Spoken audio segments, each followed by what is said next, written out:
সুপ্রিয় শিক্ষার্থীবৃন্দ, আশা করি সবাই ভালো আছো। আজকে আমরা ডিজিটাল প্রযুক্তি বইয়ের অভিজ্ঞতা, শিক্ষণ অভিজ্ঞতা ১, ডিজিটাল আগামী প্রস্তুতি এই অধ্যায়টি সম্পর্কে আলোচনা করব। তো চলো আমরা সবাই শুরু করি। প্রযুক্তির প্রসারের ফলে প্রতিদিনই পরিবর্তন হচ্ছে আমাদের জীবনযাত্রার চিত্র, বদলে যাচ্ছে জীবনযাপন, লেনদেন, যোগাযোগ, পেশা এবং বিনোদনের মাধ্যম।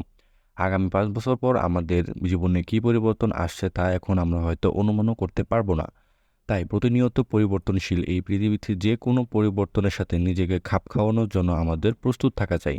এর জন্য আমাদের পড়াশোনা আর জানা আর জানা শুধু পাঠ্য বইয়ে সীমাবদ্ধ নেই। জানার পরিধিকে বিস্তৃত করতে আমাদের তথ্য নিতে হবে ইন্টারনেট এবং অন্যান্য মাধ্যম থেকে। যে কারণে কার্যকরভাবে যথাযথ তথ্য আদান প্রদান করতে পারাটা অনেক গুরুত্বপূর্ণ দক্ষতা। পরে কি আছে? আমরা এই অভিজ্ঞতার মধ্যে নিজে যথার্থতা যাচাই করে আমাদের বিদ্যালয়ে একটি বুলেটিন তৈরি করব। এছাড়া নিজেদের জন্য তৈরি করব একটি অনলাইন পোর্টফোলিও। এই পোর্টফোলিওতে পুরো বছর জুড়ে ডিজিটাল প্রযুক্তি সহ সকল বিষয়ে আমরা যা যা কাজ বা প্রজেক্ট করব সেগুলো নিয়মিত আপলোড করব। 1 বছর পর কী কী গবেষণা করলাম, প্রজেক্ট করলাম তা যে কেউ পৃথিবীর যে কোনো প্রান্ত থেকে দেখে জানতে পারবে। তো চলো শুরু হয়ে যাক আমাদের স্কুল বুলেটিনের যাত্রা তৈরি। সেশন 1, সত্য অনুসন্ধান। ইন্টারনেটের সহজলভ্যতার কারণে আমরা খুব সহজেই যে কোনো তথ্য এক মুহূর্তে অনুসন্ধান করে বের করে ফেলি। আবার এই ইন্টারনেটের সহজলভ্যতার সুযোগ নিয়ে কিছু অসাধু মানুষ ভুল তথ্য আমাদেরকে ছড়িয়ে দিয়ে বিভ্রান্ত করছে। আমরা আমাদের যে স্কুল বুলেটিন তৈরি করব সেখানে আমরা সবাই কমপক্ষে একটি করে প্রচলিত ভুল তথ্যের বিপরীতে সঠিক তথ্য খুঁজে বের করব এবং সেই সম্পর্কে একটি করে নিবদ্ধ বা আর্টিকেল লিখব। কাজটি করতে গেলে আমাদের আগে বুঝতে হবে কিভাবে ভুল তথ্য প্রচারিত হয়। নিচের ঘটনাগুলি পড়ি, তাহলে আমরা খুঁজে বের করব কিভাবে ভুল তথ্য প্রচারিত হয়ে থাকে। এটা হলো ঘটনা 1। তো চলো শুরু করি আমরা। সাগর পড়াশোনা শেষে একটি ব্যাংকে চাকরির আবেদন করেছে। চাকরির সাক্ষাৎকারের জন্য সে প্রস্তুতি নিচ্ছে। একদিন সে বাসে চাকরির সাক্ষাৎকার বিষয়ক একটি বই পড়ছিল। এই সময় তার পাশে সিটে বসা একজন লোক তাকে চাকরির বই পড়তে দেখে আলাপ করতে করতে জানালো সে লোকটির বড় ভাই বড় একটি ব্যাংকে চাকরি করে। কিছু টাকা দিলে সে তার ভাইয়ের কাছে সাগরের চাকরির ব্যাপারে কথা বলবে। সাগর রাজি হয়ে টাকার ব্যবস্থা করলো। 1 সপ্তাহের মধ্যে লোকটি সাগরকে ডেকে একটি চিঠি দিল। সাগর চিঠি খুলে দেখে এটি তার নামে ওই ব্যাংক থেকে নিয়োগপত্র, অর্থাৎ সাগরের চাকরি হয়ে গেছে। লোকটি সাগরকে একটি পত্রিকার ওয়েবসাইটও দেখালো যেখানে নিয়োগপ্রাপ্ত ব্যক্তিদের অ্যাপ্লিকেশন নাম্বার দেওয়া আছে। সাগর তার অ্যাপ্লিকেশন নাম্বারও দেখতে পেল। সাগর খুশি হয়ে লোকটিকে আরও কিছু টাকা দিল। চিঠিতে উল্লেখিত দিন সাগর ওই ব্যাংকে উপস্থিত হয়ে জানল তার হাতে থাকা নিয়োগপত্রটি আসলে নকল। এখন চলো এই গল্পটার ভিত্তিতে আমাদেরকে একটা কাজ করতে হবে। একটু চিন্তা করে বলি তো, বাসের ওই অসাধু লোকটি কীরূপভাবে বিশ্বাসযোগ্যভাবে নকল পরিচয়পত্র আর ওয়েবসাইট দেখালো। তো চলো এটার উত্তরটা আমরা এখন দেখব। এই যে আমাদের ঘটনা 1। বাসের ওই অসাধু লোকটি খুব দক্ষতার সাথে তথ্য প্রযুক্তির জ্ঞানকে কাজে লাগিয়ে কোনো স্বনামধন্য পত্রিকার লোগো লাগিয়ে একটি পত্রিকার ওয়েবসাইট তৈরি করে। এরপর সেই ওয়েবসাইটে নিজের ইচ্ছামতো নানা রকম তথ্য বা নকল তথ্য লাগিয়ে সাগরকে বিভ্রান্ত করে।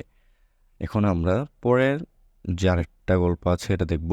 জ্যোতি নবম শ্রেণীতে পড়ে। একদিন বিদ্যালয় থেকে বাড়ি ফেরার সময় জ্যোতির মা বলেন সরকারের পক্ষ থেকে নবম দশম শ্রেণীর সকল শিক্ষার্থীকে ল্যাপটপ দেওয়া হবে। ইউটিউবে একটি সংবাদে তিনি দেখেছেন।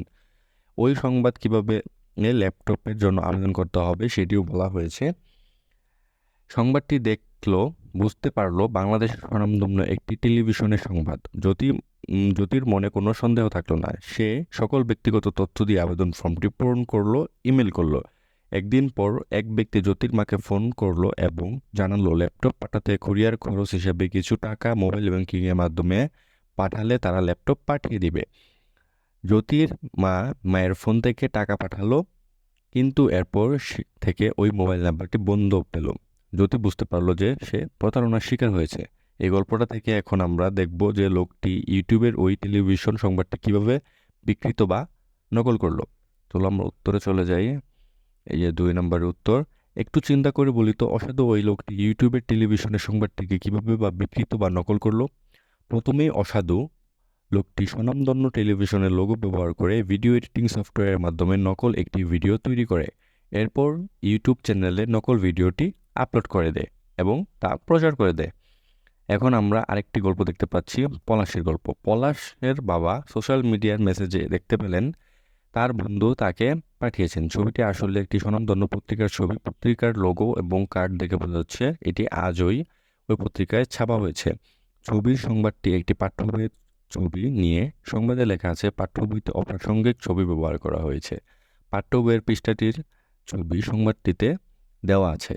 পলাশ নবম শ্রেণীতে পড়ে। স্বাভাবিকভাবেই পলাশের বাবার সংবাদটি পেয়ে মেজাজ খারাপ হলো। তিনি তার সোশ্যাল মিডিয়ার অ্যাকাউন্ট থেকে সংবাদটি শেয়ার করলেন। তার অ্যাকাউন্ট থেকে পরিচিত আরও অনেকে এটি শেয়ার করেন। এক সপ্তাহ পর পলাশের বিদ্যালয়ের অভিভাবক সবাই পলাশের বাবা ব্যাপার নিয়ে প্রধান শিক্ষকের সাথে আলোচনা করার প্রস্তাব জানালেন। প্রধান শিক্ষক জানালেন খবরটি আসলে মিথ্যা এবং বিকৃত করা সংবাদ। তো এই গল্পটা পড়ে আমরা কি বুঝতে পারলাম একটু চিন্তা করে বলি তো, সংবাদপত্রের ওই সংবাদটি কিভাবে বিকৃত বা নকল করা হয়েছে। চলো এখন আমরা এটার উত্তরে চলে যাব। অসাধু লোকটি স্বনামধন্য একটি পত্রিকার লোগো ব্যবহার করে ফটো এডিটিং সফটওয়্যারের মাধ্যমে নকল সংবাদ তৈরি করে এরপর সোশ্যাল মিডিয়াতে নকল সংবাদটি প্রচার করে দেয়। তো আজকে এই 3টা স্টোরি পর্যন্তই থাকবে। আগামীকালকে আমরা আরও 2টা ঘটনা দেখব, ঘটনা 1, ঘটনা 2। এই 2 ঘটনার উপর কালকে আমাদের ক্লাস হবে। আমাদের সাথে থাকার জন্য ধন্যবাদ সবাইকে।